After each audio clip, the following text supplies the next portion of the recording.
വളരെ അസ്വാഭാവികമായി കുടുംബം പറഞ്ഞിരുന്നത് ഇരുന്ന ഇരിപ്പിൽ മരിച്ചു എന്നുള്ളതാണ്. അങ്ങനെ ഒരാൾക്ക് ഇരുന്ന ഇരിപ്പിൽ മരിക്കുക സാധ്യമല്ല എന്നുള്ളത് ശാസ്ത്രീയമായി നമുക്കറിയാം. അതുകൊണ്ട് അതടക്കം ഇനി പരിശോധിക്കപ്പെടേണ്ടതുണ്ട്. അതൊക്കെയാണ് പൊതുവെ സംശയത്തിനിട നൽകിയത്. അപ്പോൾ മരണം കഴിഞ്ഞതിന് ശേഷം പിടിച്ചിരുത്താൻ കഴിയുമോ എന്നൊരു ചോദ്യവും നമ്മുടെ മുന്നിലുണ്ട്. ശാസ്ത്രീയമായി നമ്മൾ സംസാരിക്കുമ്പോൾ നിശ്ചിത സമയത്തിനു ശേഷം ബോഡിയിൽ മാറ്റങ്ങൾ വരുത്താനൊന്നും നമുക്ക് കഴിയില്ല. അപ്പോൾ എന്തെങ്കിലും ശരീരത്തിൽ പാടുകളുണ്ടോ, ഇത്തരം കാര്യങ്ങളൊക്കെ ഒരു പക്ഷേ ഇനിയിപ്പോൾ പോസ്റ്റ്മോർട്ടത്തിലൂടെ മാത്രമേ പുറത്തു വരികയുള്ളൂ. അപ്പോൾ എല്ലാ ചോദ്യങ്ങളുടെയും ഉത്തരം ഇന്നുണ്ടാവും എന്ന് തന്നെ നമുക്ക് പറയാം, അല്ലേ റഹീസ് റഷീദ്? കാരണം 7 ദിവസമേ ആയിട്ടുള്ളൂ എന്നുള്ളത് കൊണ്ട് ഫോറൻസിക് വിദഗ്ധന്മാർക്ക് അത്ര വലിയ ബുദ്ധിമുട്ടില്ല. എന്നാൽ ആന്തരിക അവയവങ്ങൾ എന്തെങ്കിലും പരിശോധിക്കേണ്ടതുണ്ടെങ്കിൽ മാത്രമേ കുറച്ചുകൂടി സമയം എടുക്കാൻ സാധ്യതയുള്ളൂ, അല്ലേ റഹീസ് റഷീദ്?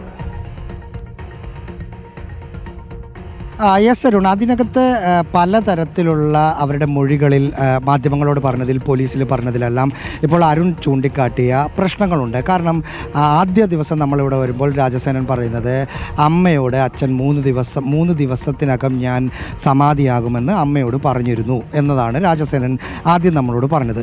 പിന്നീട് നമ്മൾ അമ്മയോട് സംസാരിക്കുന്ന സമയത്ത് അങ്ങനെ എന്നോട് പറഞ്ഞിട്ടില്ല. ഒരു ദിവസം വെളുപ്പിനെ ഉറങ്ങിക്കിടക്കുന്ന സമയത്ത് ഇടയ്ക്ക് എഴുന്നേറ്റ സമയത്ത് ഞാൻ പോവും എന്നൊരു വാക്കാണ് പറഞ്ഞത് എന്നാണ് പറയുന്നത്. അതിനെ പിന്നീട് ഇദ്ദേഹം മരിച്ച് കഴിഞ്ഞപ്പോൾ അത് സമാധിയാകും എന്ന വ്യാഖ്യാനത്തിലേക്ക് കൊണ്ടുപോയതാണ് മകൻ എന്ന് നമ്മൾ കരുതേണ്ടി വരും. മറ്റൊന്ന്, നേരത്തെ അരുൺ പറഞ്ഞതുപോലെ തന്നെ ഇന്ന സമയത്ത് സമാധിയാകും എന്ന് അച്ഛൻ നേരത്തെ ഈ ഗോപൻസ്വാമി പറഞ്ഞിട്ടുണ്ടെങ്കിൽ അത് സ്വാഭാവികമായും അത് വിശ്വസിക്കുന്ന കൂട്ടത്തിലാണ് മക്കളും ഭാര്യയുമൊക്കെ ഉള്ളത്. അങ്ങനെയാണെങ്കിൽ ആ ദിവസം സ്വകാര്യ സ്ഥാപനത്തിൽ ജോലി ചെയ്യുന്ന മൂത്ത മകൻ സനന്ദൻ ജോലിക്ക് പോകാനുള്ള ഒരു സാധ്യതയില്ല. കാരണം അവർ വിശ്വാസപരമായി അച്ഛൻ പറയുന്നു ഇന്ന ദിവസം ഞാൻ ഈ സമയത്ത് മരിക്കും എന്ന് പറഞ്ഞിരുന്നു എന്നാണ് ഇളയ മകൻ പറയുന്നത്.